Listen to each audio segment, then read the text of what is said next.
آپ کے گھر پہنچنے سے روک دیا گیا تو آپ گھر کی چھت پہ کھڑے ہوئے اور انہوں نے خطاب کیا جو لوگ وہاں پہ ان کو گھیرے ہوئے تھے. ترمذی میں پورا ڈیٹیل خطبہ موجود ہے. مشکات میں آلموسٹ آپ کو ساری حدیثیں حضرت عثمان کے چیپٹر میں آپ کو تیسری جلد میں مل جائیں گی.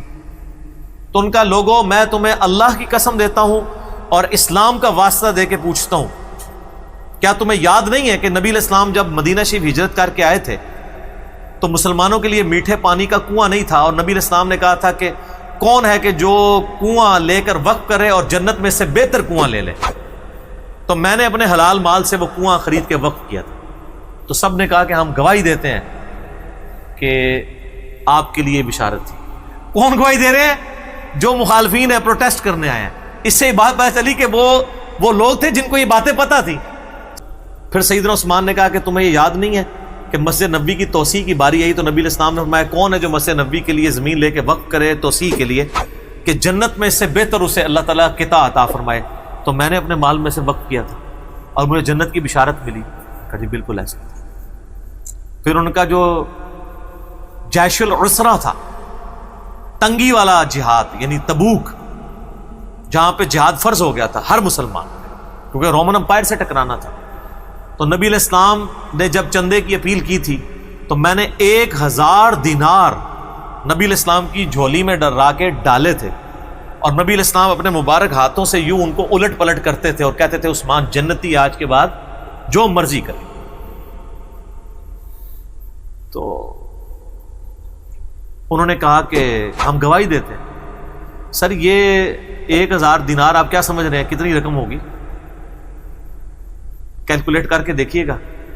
20 دینار 7.5 تولے سونا ہوتا تھا، 450 تولہ سونا جو حضرت عثمان نے غزوہ تبوک کے موقع پر دی، اور نبی علیہ السلام نے جنت کی بشارت. انہوں نے کہا ہاں جی بالکل آپ کو جنت کی بشارت ملی تھی اس بات کے. دیکھو مسجد میں نے وقف کی، مجھے مسجد میں نماز نہیں پڑھنے دے رہے ہو.